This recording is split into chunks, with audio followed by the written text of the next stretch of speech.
কংগ্ৰেছে দ্বিতীয়খন প্ৰাৰ্থী তালিকা চূড়ান্ত কৰিলে আৰু যিখন প্ৰাৰ্থী তালিকা আমাৰ ভাৰতীয় জাতীয় কংগ্ৰেছৰ আমাৰ যিবিলাক হাইকমান আছে হাইকমানৰ নেতৃত্বত আজি আমাৰ দ্বিতীয়খন আমাৰ এই কংগ্ৰেছৰ তালিকা প্ৰকাশ কৰিলে যোৱা ৰাতি।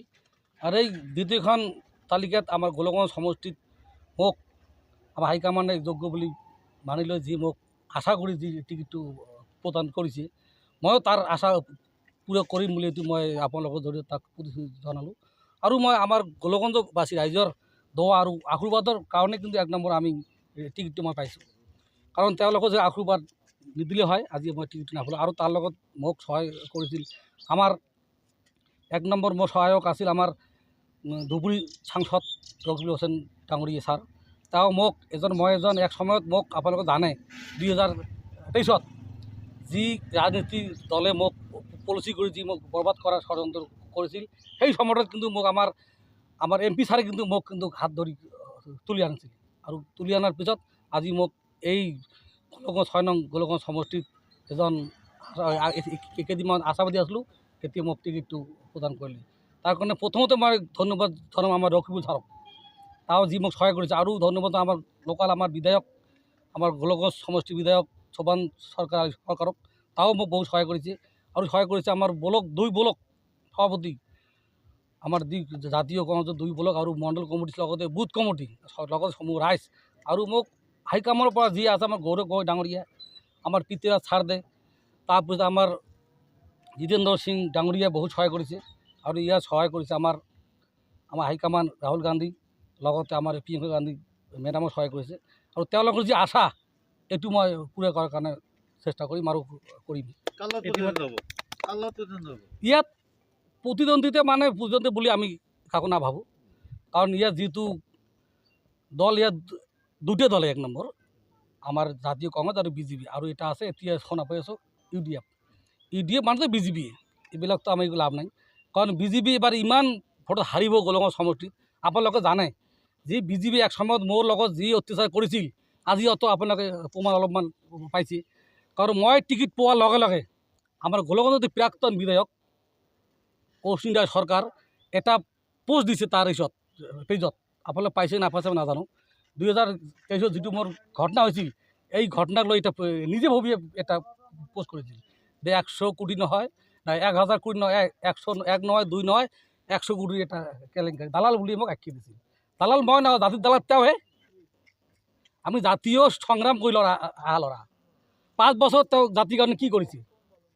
আৰু মই 70 বছৰ কোচ-ৰাজবংশী ছাত্ৰ সন্থাৰ জাতীয় কাম কৰোঁ, লগতে বিভিন্ন দল সংগঠনৰ বিভিন্ন জনগোষ্ঠীৰ মই মাত মাতিছোঁ। আপোনালোকে ভালকৈ জানে, কোনো জনগোষ্ঠী আজি পৰ্যন্ত ক'ব নোৱাৰিব যে কাৰ্তিক আমাৰ বিৰুদ্ধে এটা শব্দ কৰিছে। মই সবৰ লগত আছিলোঁ, সব জনগোষ্ঠীৰ লগত একলগত আমি মিলি থকা মানুহ। কিন্তু এই সময়ত ওই সময়টোত তেওঁলোকে যেনেকৈ ৰাজনীতি কৰি মোক যদি ফচাইছিল, আজি তাৰ প্ৰমাণটো তাই নিজে দি দিলে যে ময়ে সব। কাৰণ তেওঁ এতিয়া ভয় পাই আছে, ভয় যদি নাপাল হয় তেওঁ আজি পোষ্টবিলাক নাচাইল হয়। যিবিলাক কেইদিন আগত আপোনাৰ নিচিনাই সাংবাদিকক বহুত পৰ্টেলক তেওঁলোকে বহুত টকা দিছিল যে কাৰ্তিকে নিউজ ফাইল কৰিব লাগে, তো বহুত কিন্তু কৰা নাই। তেওঁলোকে জানে মোৰ কালৰ শত্ৰুতা নাই, মই কেনেকুৱা মানুহ তেওঁলোকে ভালকৈ জানে, কৰা নাই। লাষ্টত উপায় হিবিহীন হৈ তেওঁ নিজে এটা পোষ্ট চাইলে আজি। তেওঁলোকে এইকাৰণে তেওঁ অলৰেডি প্ৰথমে আগতে ক'লোঁ যে সমষ্টিবাসী ৰাইজৰ আশীৰ্বাদৰ দোৱাৰ কাৰণে মই টিকেটটো পাইছোঁ। আৰু তেওঁলোকৰ যি আশা এইটো মই পূৰা কৰাৰ কাৰণে 100% মই চেষ্টা কৰিম। সেইকাৰণে মই সমষ্টিবাসী ৰাইজক আৰু অনুৰোধ জনাওঁ আপোনাৰ জৰিয়তে, তেওঁলোকে যেনেকৈ মোক আশীৰ্বাদ দিছে, আশীৰ্বাদ যাতে মোক চিৰজীৱন দি থাকে। সামাজিক মাধ্যমত যিধৰণে BJPৰ নেতা কৰ্মী আৰু BJPৰ IT চেলে আপোনাৰ বিৰুদ্ধত যিধৰণে প্ৰচাৰ চলাইছে, বেয়া প্ৰচাৰ চলাইছে, এইখিনি আপোনাক কিমান ক্ষতি কৰিব বুলি ভাবে? এইটো একো ক্ষতি নকৰে, কাৰণ তেওঁলোকে অলৰেডি হাৰি মানি গৈছে। হাৰি মাৰাৰ কাৰণে এইবিলাক শুৰু কৰিছে। যদি তেওঁলোকে মন যদি দুৰ্বল যদি নাথাকিলে এইবিলাক প্ৰচাৰ নকৰিলে। আৰু তেওঁলোকে ফাটাৰ মানুহ তেওঁলোকে আপোনালোকে জানে, আমাৰ যেতিয়া মোক ফটাইছিল ছয়টি কিন্তু মোৰ নাছিল, প্ৰিন্সিপাল ছেক্ৰেটাৰী আছিল, জানিছিল ধৰিব লাগে প্ৰিন্সিপাল ছেক্ৰেটাৰী, কিন্তু ওইটো নকৰি মোক আটক কৰিলে। এইটো ষড়যন্ত্ৰ।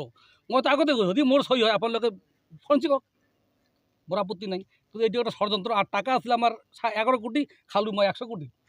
টাকাটো 100 কোটি টাকা কর পৰা আহিলাক আজি যেটা লেগেছে সৰকাৰে তাৰ কি বগৰেৰ পৰা দিছে তাৰ টাকা 100 কোটি টাকা খালে তাৰ কোনো প্ৰমাণ আছে মই যদি তাৰ নামত আইনি ব্যবস্থা লওঁ কৰিব পাৰোঁ কিন্তু মই তাৰ ছাগল পাল আমি নহওঁ লাজ নোহোৱা মানুহ আমি নহওঁ তেওঁলোকে লাজ নোহোৱাটো আজি ইমান নিজকে ডাঙৰ এটা নেতা বুলি ভাবে আজি ৰাতি টিকিট পোৱালসকলে মোৰ এগেষ্টত তেওঁ কৰিছে মানে এটা ফেচবুক আপলোড দিছে লাজ নাই লাজ থাকা দৰকাৰ তেওঁলোকে ভয় পেয়ে আছে এতিয়া ভয় পেয়ে আছে যে মোৰ নাই নেক্সটত মোৰ এমএলএ দূৰে কথা মই এটা এই মেম্বাৰো জেগাৰ কোনো যোগ্য ব্যক্তি নহওঁ মই এইটো 100% চিয়ৰ এটা 100% চিয়ৰ আৰু তাতে টিকিটটো পোৱাই নাই টিকিট পায় নাপায় তাৰে কোনো সমস্যা নাই তাৰে কোনো সমস্যা নাই টিকিট কোনো পায় তাৰ কোনো গ্যাৰাণ্টি আছে মই জানো যিটো পোষ্ট দিছে এই পোষ্টত তাই টিকিট এইবাৰ নাপায়।